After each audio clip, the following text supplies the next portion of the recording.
Hi, I'm Andrew. And I'm Dora. And we're Mr. and Mrs. K. We're a couple from New York that started this channel in 2021 to share our travel, food, and experiences. Follow us as we find new, interesting, and exciting things along the way. Boop, boop. Hi friends, welcome back. Today is extra special because we're celebrating a major milestone. Our official 1 year with Waffle. Not gonna lie, I can't believe it's only been a year. It feels like he's been with us for forever. Those early puppy days seem so long ago. But this journey has nothing been short of fun, incredible, and a bit of puppy blues. We have a video on the first few weeks of getting Waffle, and you can check it out here. Since then, we've had our fair share of vet visits and learning the ropes of pet parenthood. And I guess this is where it feels like it's been forever. In this 1 year span, we also built an incredible bond.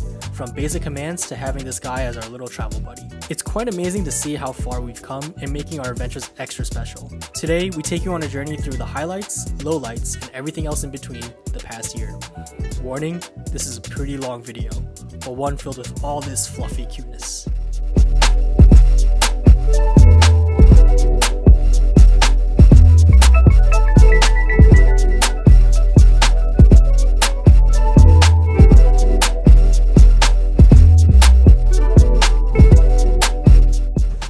Good boy, Waffle.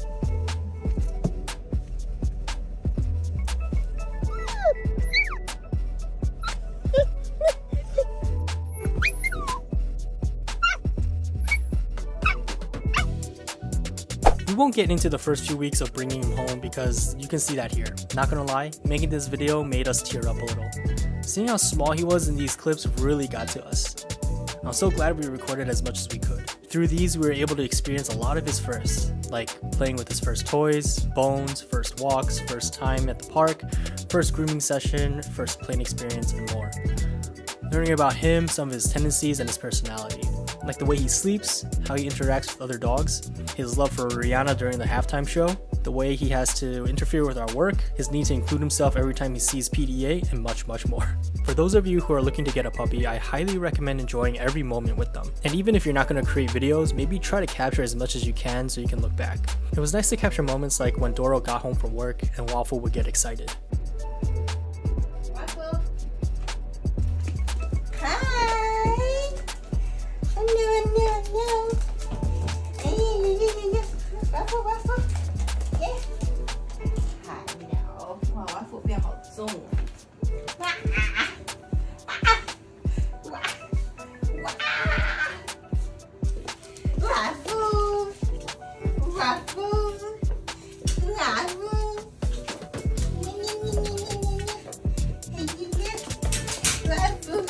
Waffle baby. Waffle.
start this section off by saying that we are not professional dog trainers, and everything we mention here is based off our own experience and worked for us and may not work for you. Potty training was one of the things we really wanted to nail down. Because we live in an apartment, it's a little tough to constantly go down whenever he needs a potty, especially for this little one who drinks 18 bowls of water in under 15 minutes. So pee pads are basically our best friend. Crate training was also something deeply important to us. After doing some research, we realized that some dogs have bad cases of separation anxiety, and one way to combat separation anxiety is to crate train, and we gotta say, it's done wonders. We've seen cases where owners can't even leave the room without the dog freaking out, whining, or barking. I believe by giving Waffle his own space and blocking off a time for himself to do whatever he wants in that area really helped his anxiety. While he was in his crate, we would also leave the room for a period of time and gradually increase that time so that he gets used to us not being around him. And eventually we'd be able to leave the house and run errands without him freaking out. To be honest, it was a little tough at first because he would still whine from time to time. But with a little positive reinforcement and lots of treats, he was able to learn. For the first year, we had him sleep in his crate also. He was not allowed to sleep in our bed. We then allowed him to sleep in our bed once a week at a year old. We still want him to know that there are still some boundaries and don't want him to get too used to sleeping with us or always have to be around us. We also trained him some other basic commands like sit, down, paw, turn, roll, and stay.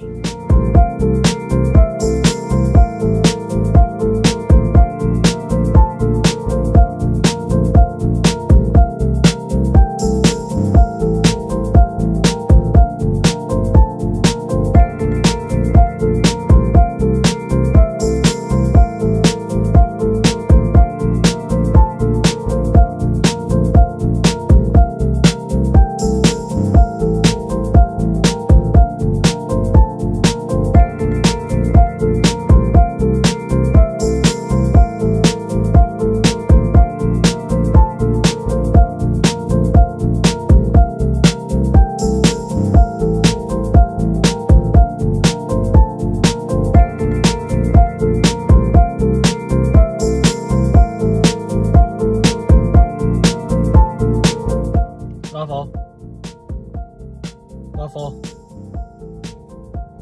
You stuck? Waffle. Waffle. Yo, man.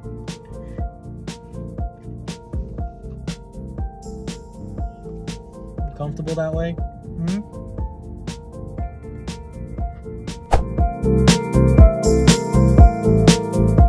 We have a video on traveling and flying with the puppy we made earlier this year, and you can check it out here. We've taken a handful of flights this year with Waffle, and it's gotten easier and easier each time. He hasn't had a major accident while traveling with us. He's usually in his carrier, and we bring him a lot of snacks, treats, and bones for him to chew on during the flight. The cabin pressure bothers him, so he starts to whine and bark when he's ascending and descending.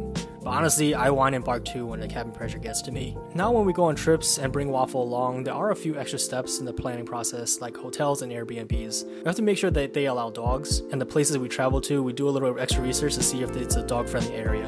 Bring Fido has been our website of the year for 2023. But luckily, this year, the cities that we've traveled to have been, for the most part, extremely dog-friendly. When we go into some of these restaurants or places, we usually ask if dogs are allowed or not. Some are and some aren't. We just respect their rules and move on. And because Waffle is smaller than most, we ask if he's in his bag and doesn't disturb anyone if we're allowed to be seated indoors. A lot say unfortunately no, but we got a few yeses. It doesn't hurt to ask. But again, if it's an answer that you don't want to hear, just accept it and move on. A big thing we learned while traveling with Waffle was his heat tolerance. When we brought him along with us to Austin in the dead of summer, the heat really messed him up. Every day was diarrhea and throwing up. I quite literally thought he was gonna die. We learned that he just wasn't used to such crazy heat, and I don't blame him. I was thinking he'd get dumb hot. I think we're pretty fortunate to have Waffle join us on our adventures.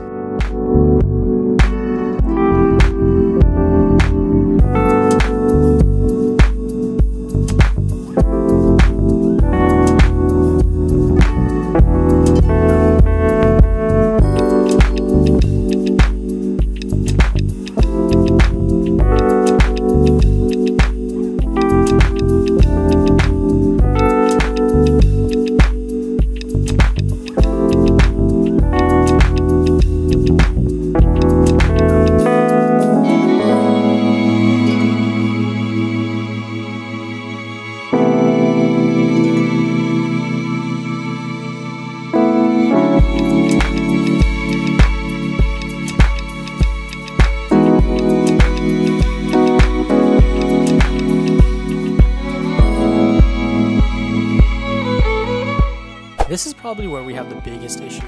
Waffle is one of the pickiest eaters I've ever known, but I think it's really because of kibble. I'm not sure if dogs really like kibble or not. Waffle really doesn't like kibble. Occasionally, we'd boil chicken, eggs, and a number of other doggy-approved foods for him to eat, and he'd be really excited to eat that. Well, when it comes to kibble, we've gone through a few brands now, and he would eat the kibble for the first like 3 days, but then get sick and tired of it and just wouldn't eat it. So if you have any tips or tricks for making a picky eater eat, let us know. But when it comes to water, Waffle loves water. He'll easily go to 2 bowls in one sitting. I've never seen a dog drink so much water, it's insane.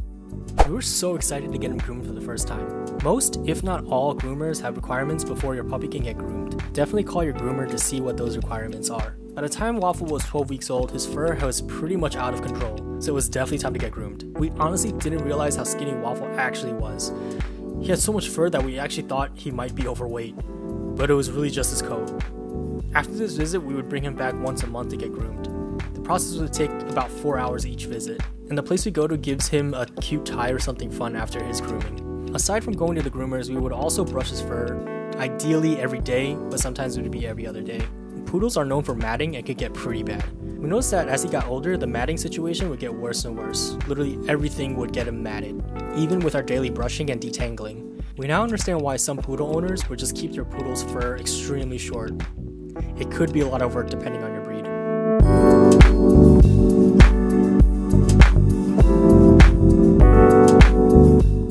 Today I brought Waffle to the animal hospital to get neutered.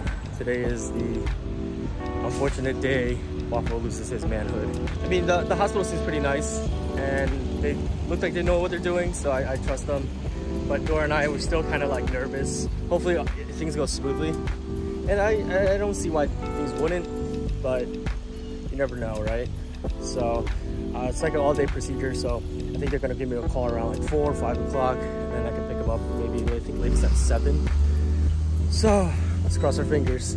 His neutering process was fairly simple. We went to our vet and scheduled him around the 4 to 5 months range, so he'll be neutered around the 6-month mark.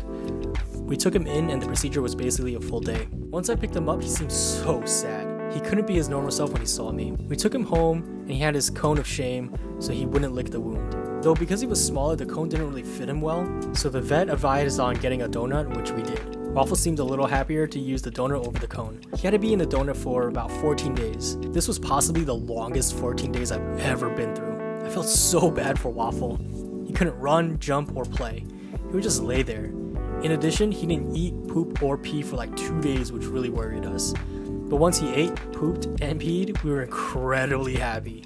As those days progressed, we did see some more and more improvements. His walking turned into skipping, which turned into kind of running, which turned into weird zoomies where he would just drag his butt. And after the 14 days, all 3 of us were happy. It's currently day 3 of Waffle's recovery. He seems like he's doing a little better. Yesterday was kind of tough, I think. Day 1 was like awful. We're still a little worried though because he peed twice since he's been back, and that's definitely not a lot. But he hasn't pooped yet, and that's why we're a little worried. The doctor did say that it might take some time. Otherwise, he looks fine. I mean, he has kind of trouble walking. He kind of like glides and just like scoots. This is an area where we kind of lacked. We didn't really take him to daycares or anything, and we kind of regret it. He has a few friends that he sees often, but other than that, he doesn't seem to really interact with other dogs for more than like 10 minutes. We're thinking about taking him to daycare so that hopefully he gets time to play and interact with other dogs. Because we noticed that he is kind of socially awkward, or not sure if he doesn't know how to play with other dogs. When he would see other dogs on our walks, he always get into this play position and then would just run around them. Maybe that's just him and his personality, but he's got a ton of energy.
So some tips we would recommend would be to crate train for the first entire year. This is a lifesaver, incredibly helpful in allowing us to confidently leave him at home alone for a few hours while we run errands.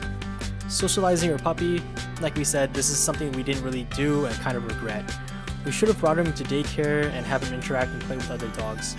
But socializing also means training your dog to behave out in public, which is something we did and it was incredibly helpful as well. And our last tip would be if you're traveling with your dog and you're crate training him in the process also, get a foldable playpen. It's a lifesaver. This has been one of the best years we've ever had, all thanks to our little noise complaint. I did want to say that we are first-time puppy owners. Owning a dog has really taught us about patience, dog ownership, love, and compassion. We're so glad we made this decision and that he's in our lives now. Hopefully this video helps you decide if you're on the fence. It's also a rewarding experience, but also one that requires a lot of time, patience, and understanding. So if you like this video, please give us a thumbs up. Don't forget to share and subscribe. We release videos every week. So see you then. Bye! Laters on the menu.